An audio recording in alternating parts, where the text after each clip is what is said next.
This talk was called Tomorrow's World and is actually a completely different talk than I had written at the start of the week. The original plan was to come in here and say things in English and have bad Italian translations on the screen saying such jokes as network connectivity error and could not translate. And yesterday I heard that we have our own UN translators and that completely ruined the fucking joke. So instead, we have this one slide the whole way through. It's just a picture of me, and that way we have no words to translate. That's it.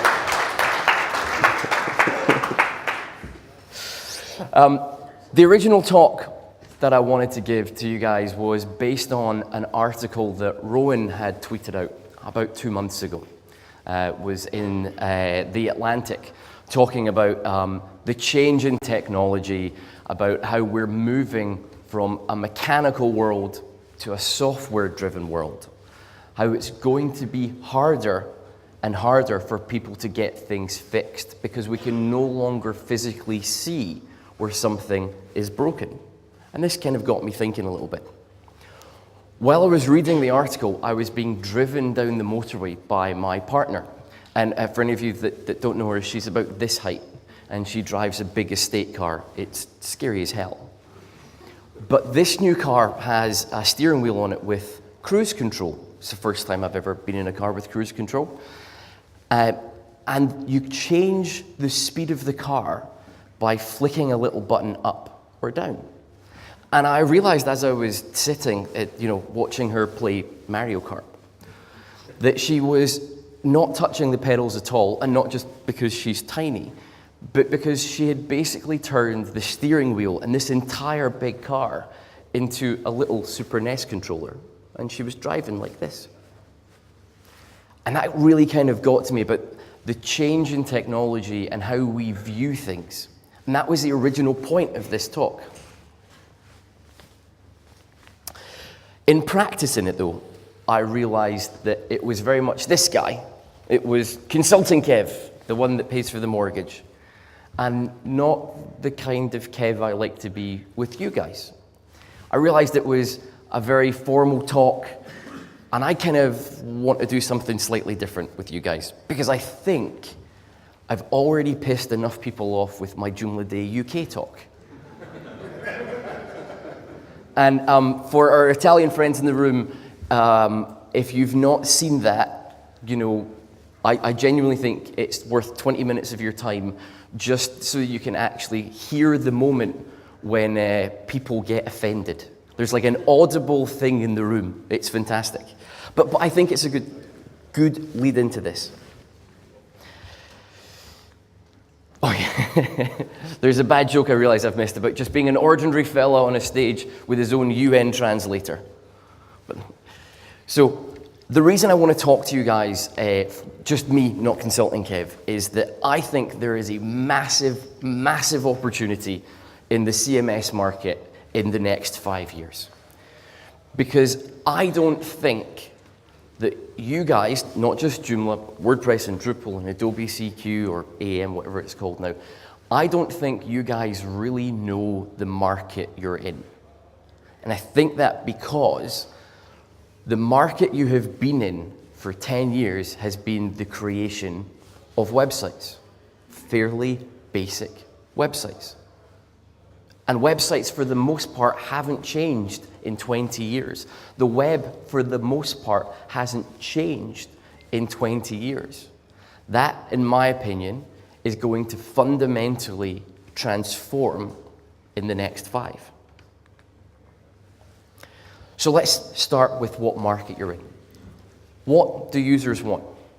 Can anyone tell me, and this is just to make sure people are awake, can anyone tell me what your users want in a content management system?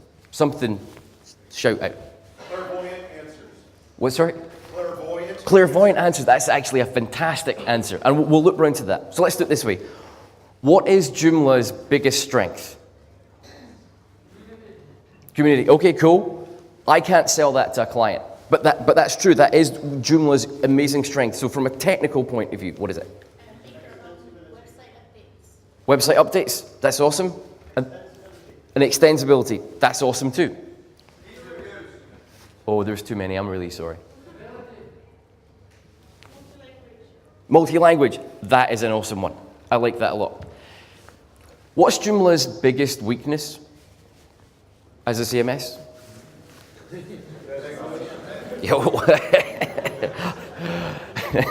I love that got way more answers. Right, that's awesome.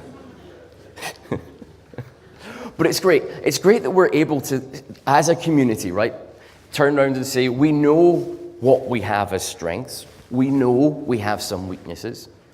That's okay. In my opinion, over the last 5 years, a lot of the CMSs across the board, and not just the big ones, have all started to do roughly the same thing. There's no real difference between them. I know there are some small differences, but the bigger ones have become somewhat homogenized. People are focusing on their weaknesses to try and bring them up, instead of doubling down on their strengths.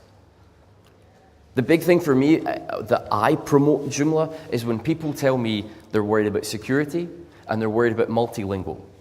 But if I go to the joomla.org website, what I want to see is a big banner along the top that says, we're awesome at security and multilingual.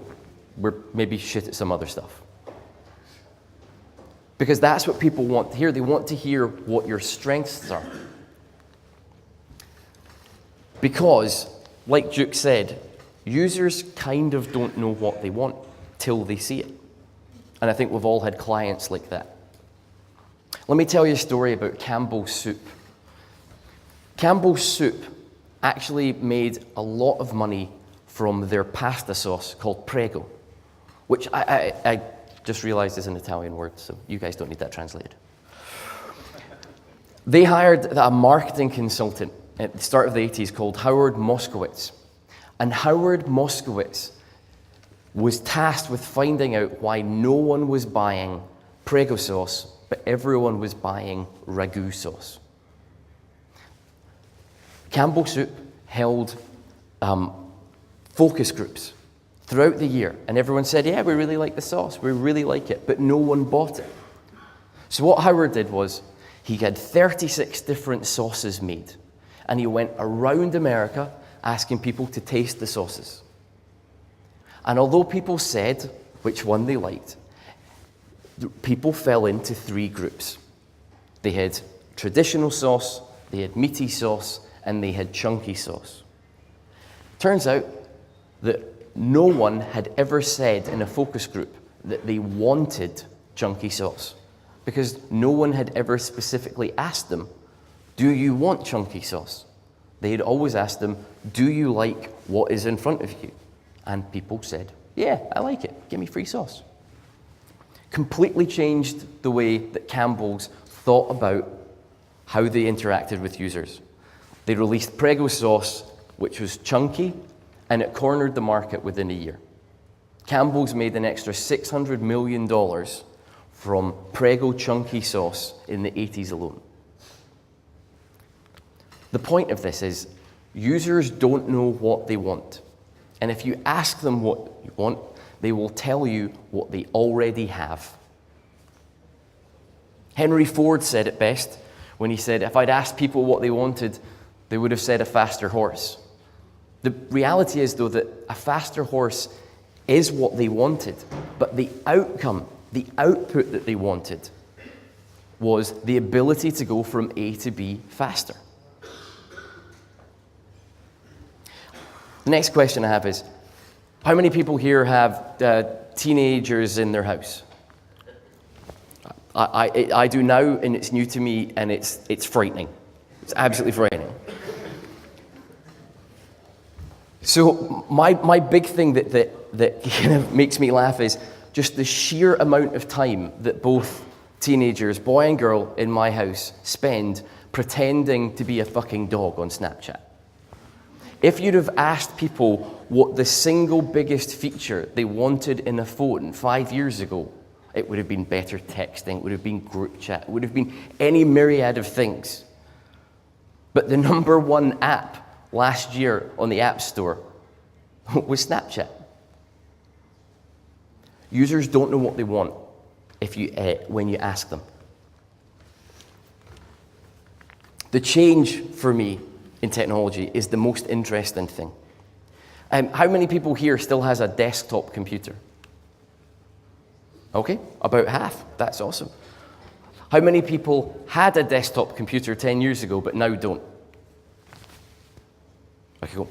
How many people have gotten rid of their laptop and are on iPad Pro, Surface, Lenovo? Okay, slightly less. But we're moving that way. If 15 years ago I'd have said, by the way, I'm not going to have a desktop anymore, people would have laughed. If 5 years ago I said, by the way, I'm never buying another laptop again, people would have laughed. But we have moved more and more, not just into the mobile space, but we're moving away from the traditional software and hardware. The iPhone is only 10 years old. The smartphone is a remote control for our life. I understand that we get that. I understand that from a CMS point of view, we have already embraced mobile. But it's not just about that. We are the first generation to see a contextual shift in technology from end to end. No other generation of humans have seen a contextual shift. They've always been in it. That represents massive, massive opportunity for us. There's an Eric Myers quote that says, "Context is for kings." And the latest Star Trek, which is all right, had an episode there 2 weeks ago which said, "Context is for kings." We are the first generation and the first people with the ability to see the context. And that is fantastic, because the change in the web is coming. Over the last 20 years, for the most part, the web was just text with some images.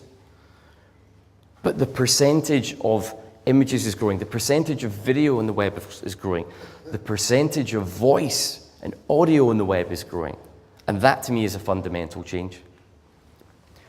For this simple reason. What does the C in CMS stand for? Content. Cool. How do you guys define content in Joomla?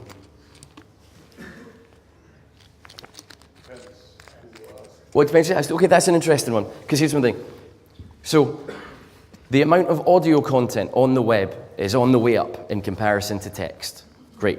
Does Joomla edit audio? No. That's okay. None of the other big CMSs do. Does it edit video? No. Does it edit images? Ish. Yeah, cool. Okay, that's cool. But if video and audio are on the rise, and they're the mainstay of content going forward, what does that make a content management system that doesn't manage the growth, the content? And that's not just on Joomla, by the way. That's all the content management systems. Because there's a really, really scary thing that's about to happen. In 5 years, and I actually think about 3, but I'm going to try and not scare people like I did in London. A content management system that just manages text and some images is just an SEO engine. It's not going to be the go-to for building websites and building applications and building data. You're just going to be there for SEO. And I don't want that for you guys. I don't want that for the content management market. Not just Joomla. I think the change with voice is coming. And I think it's going to fundamentally hit this market incredibly hard. Voice is key in the next 5 years because voice gives context. There is a change coming from an active web to a passive web. Just now, if you want to do something on the internet, you actually have to stop what you're currently doing and do it. If you want to take a photo where you have dog ears. You have to stop what you're doing. If you want to read the BBC website, you have to go to the website. It's an active thing to do. With voice, that's gone. It's a passive thing to do. I can say, Alexa, what is the headlines while I'm driving? I can say, Alexa, text my mum, stop calling me, I'm driving. How people use the web is fundamentally going to shift in the next 5 years. There's a reason that every company in the tech world, from Google to Apple, even though the Apple one is terrible, are pumping out these home systems that are voice activated. The content management system of the future is not going to be based around text. It's not going to be based around dragging a mouse. It's going to be, Alexa, read me that last paragraph. Okay, make that last sentence a pull quote. If your content management system is based around the idea of people on a desktop with a mouse selecting something in tiny MCE and going click to pull quote, that's awesome. That's a dinosaur.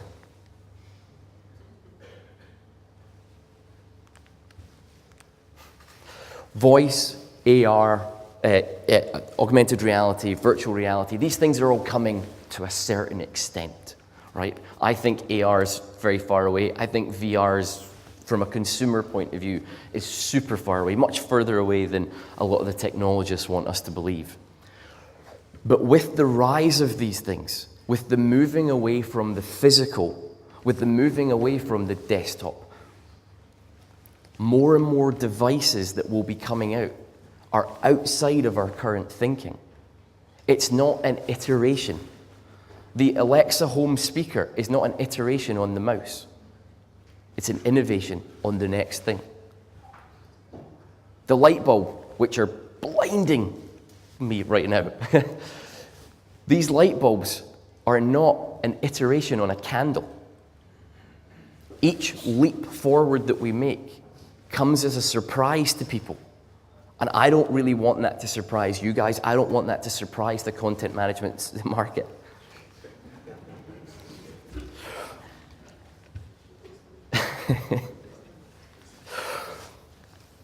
The CMS market is going to fundamentally change in the next 5 years. What path are you guys on? What path is Joomla on? WordPress chose its path. For better or worse, they saw the writing on the wall, and they are going for that Wix, Squarespace, the ability to make websites really, really quickly and go for a page builder. That's their market. They've seen it. They're doubling down on that. In my opinion, Gutenberg is really, really awful just now. But Matt is a fantastic product guy, and they will get that right eventually. But they have chosen their market, and they're doubling down on it.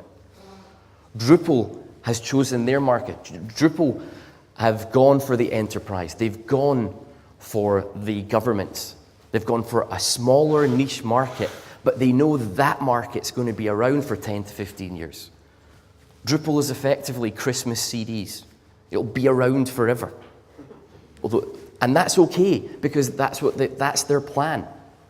What I don't know for you guys, and part of the reason I wanted to do this slightly different talk, is I don't know what your vision for Joomla is.